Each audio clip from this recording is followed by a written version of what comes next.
I listened to that fucking shit today.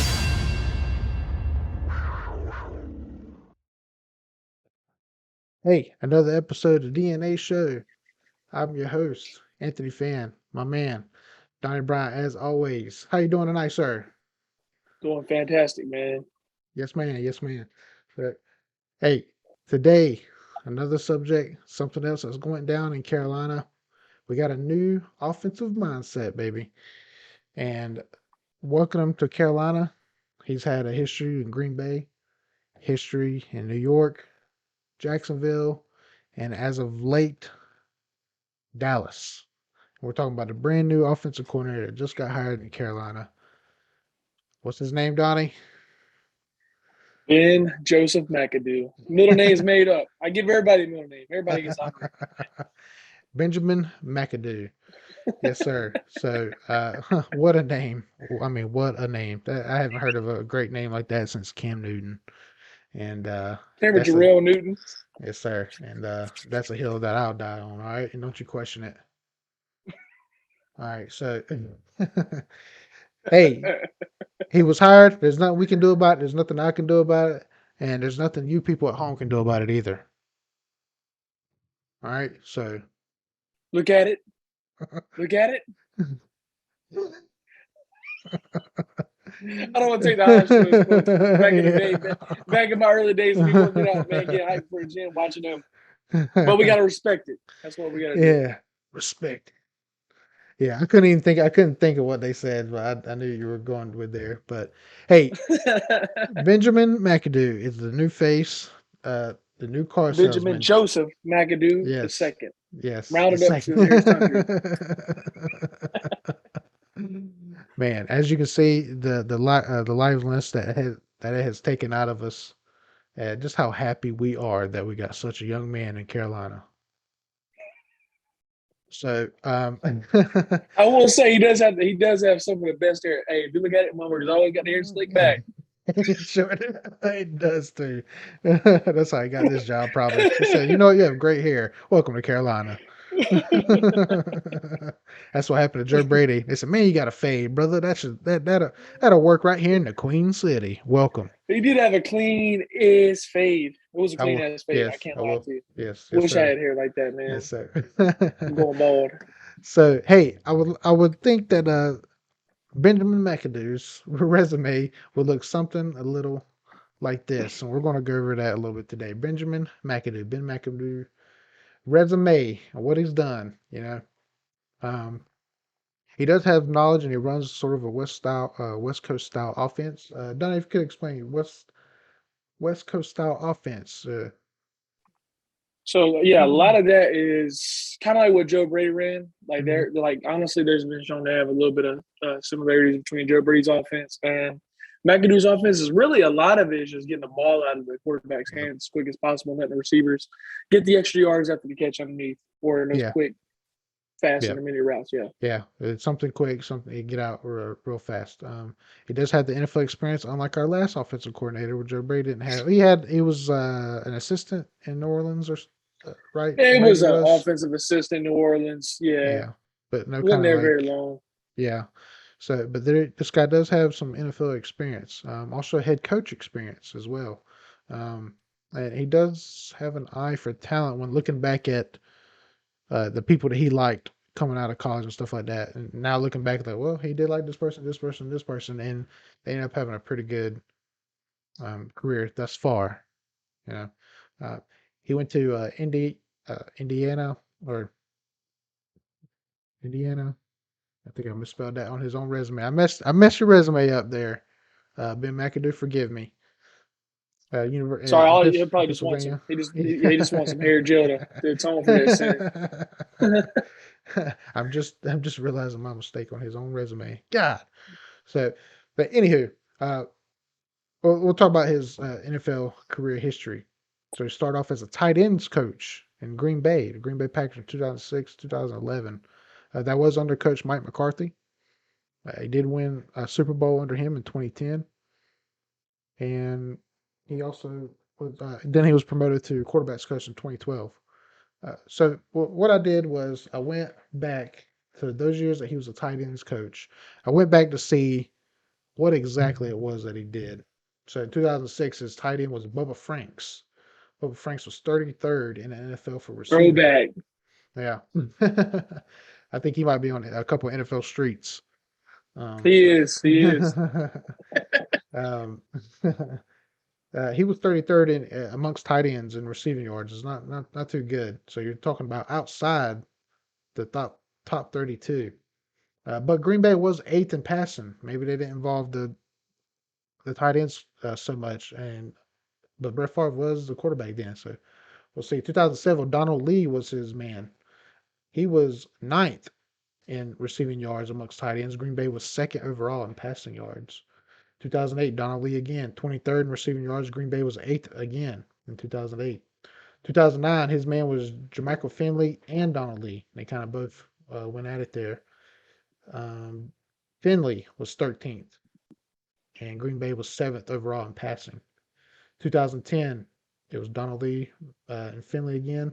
Finley was on IR that year. He got hurt that year, but Green Bay was fifth overall in passing as a team. 2011, it was Jermichael Finley was his man, and he was fifth in receiving amongst tight ends. Green Bay was first in passing a year after their Super Bowl win. So he gets promoted to quarterbacks coach. He's quarterbacks coach 2012, 2013. He did coach Aaron Rodgers that year. They were eighth in passing yards as a team, and Aaron Rodgers was second in passing touchdowns. Aaron Rodgers also made a Pro Bowl in 2012. Uh, in 2013, they were 25th in passing yards and 22nd. Yeah, well, Aaron Rodgers was 25th in passing yards, 22nd for throwing touchdowns. So not such a good year. 2012 was good. So it's kind of so far you're kind of see up and down, up and down, up and down with Ben McAdoo. So Yep. yeah, so it goes to New York. Goes to New York as offensive coordinator 2014-2015 season. In 2013, they were the 26th high, in terms of scoring. They were 26 in 2014. Then McAdoo upped them to 13 in 2015. He upped them to the sixth Yep. highest scoring offense in the league. He was promoted to head coach in 2016, and then and also as his head coach as the Giants, he tied a franchise record for the most wins in his first year. He ended up in 2016, ended up finished the second NFC East with 11-5 record, and he had that, and they went to the NFC wildcard game, ended up losing the first round. But as you can see, he once again it's kind of a up and down with him. So in that famous year where he just as the head coach decided to bench Eli Manning in 2017. That's when they had a 3-13 record. So and as his as the head coach, they ended up Eli threw for 3 straight seasons. I saw that he threw over 600 times. And Ben on the run, right? yes, yeah, been in a run, definitely. And the last thing here I'll touch on, when he went to the Jaguars as a quarterbacks coach, he was with Trevor Lawrence. They ended up being 3-13. Trevor Lawrence threw 12 touchdowns, 17 interceptions. So, Donnie, it looks like Ben McAdoo, good year, bad year, good year, bad year, good year, bad year, up, down, up, down, up, down, all around, all up in it. Get you some. So, and it's just, I don't know, man. Up, down, all around. I can't stand it, man. Um, so, last thing I'll say here, and I hand it off to you, dear DBJ. That's Donnie Bryan Jr. to you and me. Um, so yeah, like I said, Eli Manning, when he was head coach, they like you said, he abandoned a run, 3 straight seasons, threw the ball over 600 times. But he did have a from what I was reading in New York Giants, some articles from their side of the world, their newspapers were saying that he liked to get the ball out quick. That West Coast offense, and underneath routes, out of the backfield. Who else does that with Carolina? Christian McCaffrey. Christian McCaffrey is great out of the backfield. Quick, dump the ball off real quick. Let him get yards after catch. it seemed like early in the year when we started 3-0, Sam Darnold was pretty good at doing that. He decided to get the ball out quick, people, and it was working. And Mm-hmm. so something happened after that. um, so that's the big difference. Is it good? Do they bring McAdoo in, and he's got this? He's got the answer for what works for us best, or what? I don't know. It's all over the place. I can't make I can't make what do they call it tail end of it. So, Donnie, thoughts? I mean, the up and down thing kind of worries me. Like Mm, as a rebuilding franchise, I mean, that's one of the head roles of the team, right? Like offensive coordinator. We don't need the up and down, up and down, up and down, up and down, and so on. I took a little bit of pros and cons from what I've read, and I've done my research on McAdoo. I mean, don't get me wrong, having that kind of offense is good for a quarterback with confidence problems like Sam Darnold.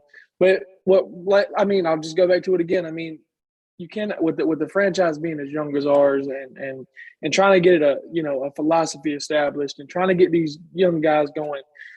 And plus, with us rebuilding, you can't have the philosophy going, oh, it's good, oh, it's bad, oh, it's good. I mean, so I don't know how the players are going to take that. Aaron Rodgers actually spoke highly of McAdoo yeah, not too long yeah, ago. he did. During his tenure. Um, I got some pros about Ben. I took some notes here. You kind of touched on them a little bit, so I don't want to go too deep into it. Of course, West Coast offense philosophy. And like I said, again, that's just really where the offense relies heavily on receivers to get yards at the catch, aka yak, which is good for us. I mean, we have the players to do it. Well, DJ Moore is really good at that. That's I've always said DJ Moore is phenomenal at the catch, mm, but we didn't really see that much this year with Robbie. We didn't see it much this year with Shi Smith. Not with Terrence Marshall. It was a pretty bad year for our receivers. I would say so, minus DJ Moore. Another thing that kind of worries me about McAdoo is, or McAdoo coming into the situation, is like we hardly even involved the tight end. Now he's involved tight ends, you know what I'm saying, in his other tenures, like in Green Bay and even in New York, which is good. That's what we need. I mean, you need an extra threat outside the outside threats. You need a tight end that's going to be involved. We didn't really involve the tight end this year, which is kind of disappointing me because we took Trimble in the second round. And one thing I was impressed about, like you said earlier, I mean, before he took over that job, they were the 26th ranked high scoring offense. Then they, went to go on to develop the 13th overall scoring offense, 14. Then at 15, with their starting left tackle going down and Victor Cruz going down, they managed to become the sixth ranked offense overall, which is good. Then again, though, we have to keep in mind about the up and down, up and down. So I haven't quite put my finger on what it is. I mean, he did kind of come in towards the tail end of Eli's career. Could play a role. I don't know. They also, I mean, the Giants didn't really have many weapons outside Odell Beckham Jr. I mean, Victor Cruz really was never the same, in my opinion, after that ACL tear he had. But like I said, I mean, his philosophy is really good with for Sam Darnold because, like I said, I mean, we've peeped how Sam Darnold is under pressure. He tends to rush the football. Sometimes he even just abandons all the fundamentals in his throws. So I'm hoping that this can somewhat be beneficial to Sam, but Joe Brady had the same kind of offense. I mean, and it really didn't help much for Sam Darnold. So there's some cons. One bad thing is that we picked up Sam Darnold's fifth-year option, and we're entitled to pay him. I think it's like $15 or $18 million, somewhere in that range. It's slipped my mind, but I know we are due to pay him. And there's almost an obligation to keep him on the roster coming into the 2022 season. However, Ben McAdoo was not very fond of Sam Darnold. He didn't really like what he saw out of him as far as mechanics go, quarterback intangibles, so on and so forth. So that's not a good sign coming into this because that was not his guy when he was the head coach over there in New York.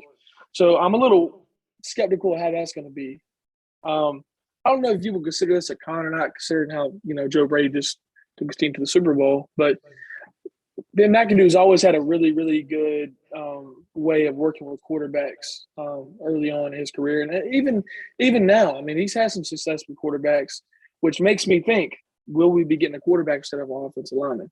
Don't know, but I do know we're sending some guys up to go, scout some of these quarterbacks in this draft class. So I'm sure McAdoo in on that, obviously with him being offense coordinator. So that's something to keep an eye on. We may be taking a quarterback, whether it be Sam Howell, Kenny Pickett, Matt Corral. I don't know, but that's something that we need to keep a close eye on. Yeah, so we also again straying away from the run. I mean, that's something that worries me too. Everyone's going to make the argument, well, the teams that throw the ball a lot nowadays are also having some success, and that's true. But I've always had the mindset of being able to establish the run early on. It opens up play action, opens up many other ways to just dissect the defense and just keep the defense wore out and guessing having those long wear out type drives where where's the defense out. And he was also Ben McAdoo's offense has also been criticized for it being pretty vanilla and basic, and it doesn't really give the defenses an opposing look, which is not good because that was kind of our problem coming into this season. I mean, we didn't really threaten defenses with the ball going down the field vertically.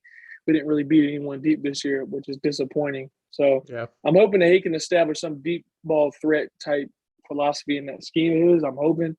But we don't, we'll never know until he hits the field and, puts on that headset. And yeah, I mean, so those are some of the cons I picked up on him. But I just know he's really, really quarterback heavy in the system. I think I've heard some quarterback friendly type comments from certain players and I've seen it in the game. So I'm just hoping with this situation coming in, man, that he's the right pick. Obviously, we'll never know because he hasn't, like I said, he hasn't put on that Panthers jacket or hoodie, whatever he wants to wear on top of all that damn hair gel he's going to use. I mean, he'll probably spend more time putting damn gel in his hair before, putting in a damn good game plan. So we'll never know. We'll never know. But I'm praying it's the right one. There was other candidates I love, but obviously they saw Carolina and Matt Rule. Yeah, look, right.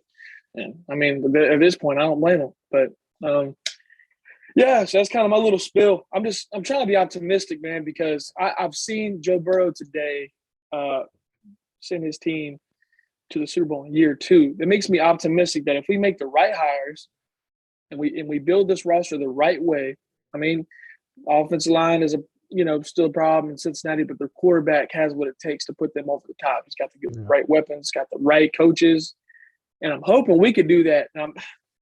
Obviously, my choice wouldn't be with Matt Rule, but I mean that's what we're sticking with. The recipe is there. It's all about how we can just fill it all out and let it happen. Yeah. Just stop. Yeah. Go ahead, Do you think this was a Matt Rule or a Tepper hire or general manager Scott Fitterer hire? Or did they all come together and eat pizza in the back room and talk about it? Matt Rule can deny whatever he wants to. This is man. Matt Rule eats any damn thing. Let me stop. Eats any damn thing. But now, seriously, I told you a little while ago, like when the hiring first happened. I think it was kind of a panic move, honestly. Yeah. I mean, no matter and like I said, I forgot the name of that radio station that interviewed Matt Rule, and he was trying to say, "Oh no, my job's never been in jeopardy." I know I don't want to misquote, but he was saying shit like that, and it's to me that whole interview for him was a facade because I know he's genuinely worried. I mean. And I don't wish any ill will upon him and his family. I mean, it is sad that he can't go to Hornets games without feeling like he's going to be bullied.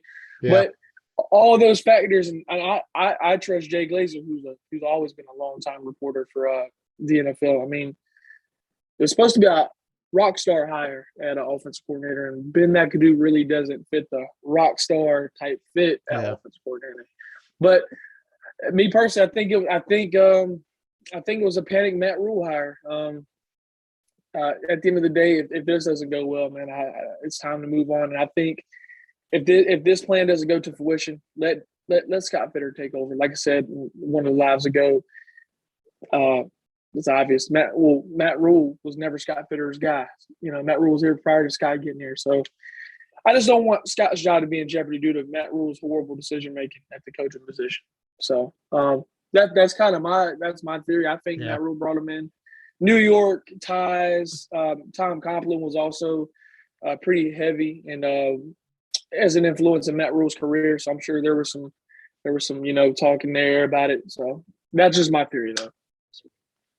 Yeah, I see what you're saying. And especially we're banning the run game under him if he stays what he's done in the past, which means you know I guess Ben McAdoo may come into Carolina. Well, Christian McCaffrey's a receiving back anyway. Doesn't really need to run. He's more of a receiving back. So hey, I'm good. Right. But looking at a brighter side, kind of not real super realistic. But do you think do you think it could work out with underneath route, out of the backfield, dumping it off, underneath route? Could that open some verticals in a drive? I hope so. I hope so because that's what we need. Because like I said last year, we brought Robbie Anderson in to be a vertical down the field deep threat, and Mm-hmm. he was that his first year there. I would say Mm-hmm. that, and I still do Terrence like too, Robbie Anderson. Yeah, and Terrence Shy Marshall Smith, and DJ can get down the field. There's DJ. so Yep. much potential Yeah. that needs to be used with our receivers that it just Yeah. has not been used. It's pissing me off. So Yeah. I'm praying that he can actually implement that kind of philosophy into this West Coast offense and just and open up the damn playbook. Let's stop doing. We got too much talent to be. I mean, obviously we have the talent to get yards after the catch. That's fine with me. But I do want to see us burn people deep and actually pose a threat instead of people, just watching our routes develop and jumping them because they're so damn predictable. I'm tired of that. I'm getting sick and tired of that. So I'm hoping he can bring that, because we need that bad. Yeah. Yeah, for sure. And yeah, is his first year going to be up? Is it going to be down? Is it going to be sideways? If He's it got a doesn't full work off out this season. year, yeah, yeah, that's for sure. Um, if it doesn't work out this year, then Matt Rule better be gone, or the Queen City is probably going to riot. So Well, I'll say this. I'll interject really quickly. I don't mean to interrupt your soliloquy. Something to watch. I don't know. I'm sure you saw it like I saw it. The Michigan job of John Harbaugh. I think it's Jim. No, is it Jim or John? Either way, Jim, Harbaugh. Okay, Jim. Sorry, I get it mixed up occasionally.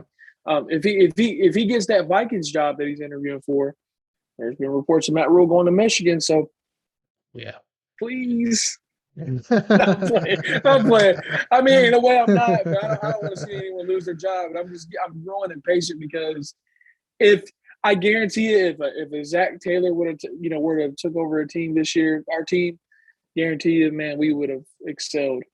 I just the right coach can take us the right way. But yeah, so that's something to keep an eye on as a sidebar. But that's something I found interesting because that report came out yesterday. So I'm sure Matt Rule would like to go back to college. Hmm. That's where he flourished, so I can't get mad at him. We have signed him officially, Ben McAdoo. Yeah. Correct. Okay. Now, why do you think the contract details aren't out yet? What's going on with that? Tepper think we're gonna Honestly, get pissed like the other ones. 7 years, 65 million. Fifth year option. He ain't even played the first year. That well, contract must be something where Panther fans are gonna go, what?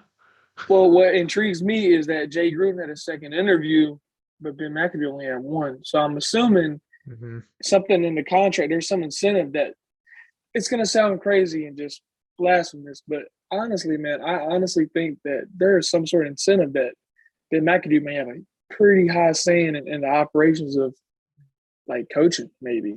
Mm, That because he's an experienced coach, unlike Matt Rule, and he's been in the league double the amount of time with Matt Rule. But yeah. another thing, there may be some sort of agreement that we take a quarterback because there's been reports that we got our eyes on a few quarterbacks, which is normal. I mean, we're a team that does need to address quarterback position. But Yeah. with Ben McAdoo's history with the quarterback, position, that may be an incentive in his contract that he's Yeah. entitled to have a big say so in who we draft And he wasn't that offensively. high on Sam Darnold. He didn't like the way, from the reports I read, he didn't like the way Sam Exactly. Darnold threw coming out of college. And he said that was a Exactly. big thing to do. It can be fixed, but Turnovers too. Yeah. yeah. Turnovers too. Yeah. So, um, yeah, man. I'm Back, worried. I'm worried. I think we're all a little concerned, I guess you could say. But yeah, Ben McAdoo, man. Benjamin McAdoo, that is, man. When we'll call him Ben when he's doing good. We'll call him Benjamin when he it's like your mama when you get in trouble. Donnie Bryant Jr., come here. We're gonna be like Benjamin well, McAdoo, you SOB. You did it again. I call out full names too. Hey. How you know how many times Donnie's called me after the game? That MFer Matthew Rule. I swear to God. I just get tired of inconsistency, man. It Yeah. just pisses me off. I, Patience is growing thin with that bastard. Is growing thin, man. That he For makes this sure. face on the sideline that just pisses me. He's like Yeah, it's like he's always yeah. squinting. Like what the fuck? It's the sun, motherfucker. It's raining outside. The clouds are covering the sun. What are you squinting at? Didn't he wear a big ass You face got shield in the beginning of the season? man. Don't even get me started. Don't get me started on him, man. I'll roast Matt Rule all damn night if I get the airtime to do it. Man, well, we feel crazy if he turns it around and takes us to like deep in the And playoffs. I was like, I'll eat crow. sure will, Like I sure will. said, I want him to prove me wrong. Prove me For wrong, yeah, Matthew Joseph yeah, Rule, we all whatever. want it. Yes, Yeah, do it. Do it. agreed. All this third year bullshit. Do it. Go. Yeah. Well, hey, final thoughts on Ben McAdoo. The good, the bad, the ugly, and what do you expect out of him his first year here? The good, we have a guy who's coming in who has a lot of success working with some good quarterbacks. So he's had a solid resume working with a few quarterbacks. Also, I do like the West Coast offense. That's another good I like because we have the receivers to run that kind of offense, and especially if we do get a young quarterback in the draft, that would be good to get their confidence up. So those are the good. The bad, mm, not probably wasn't high on my list. Not that I mean anything, but another bad is up and down, up and down, up and down, up and down. We don't really need that as a young football team. I'll say that. Ugly, man. We don't run the ball, and ugly. And Sam Darnold might throw hands when they see each other.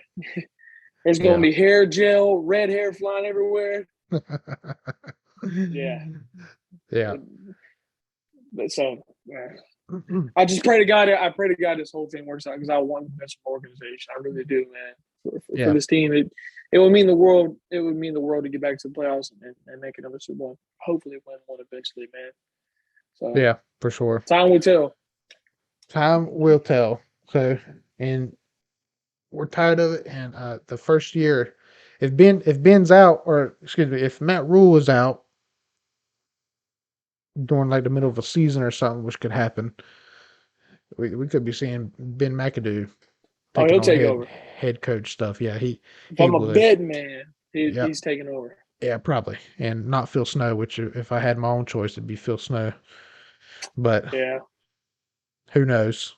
So, but hey, that is our take on Benjamin McAdoo. Hopefully, we're not saying his full name throughout the season because every time he does bad, I'm calling him out. Benjamin McAdoo. Me too. Good call there. Please don't call screenplays and little stuff on third and long, please. Please try to get the first down. And please don't say that you have to look at the tape after every loss. And hey, good luck.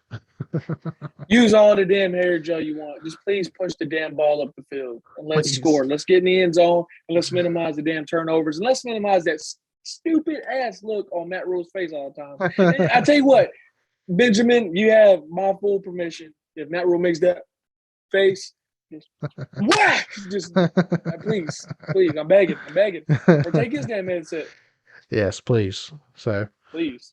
but hey, as always, Facebook, YouTube, the Donnie and Anthony Show. We are the DNA Show. Black and blue runs in our DNA. Instagram, Twitter at Don Ant Show. Follow us on every social media you can. And as always, Benjamin McAdoo, we're bringing you in and we're taking you. We accept you. To you, to me, to all of us. Most importantly, to you, Donnie. As I always say, keep Keep pounding. pounding. That's right. Got We'll up see you top. next time.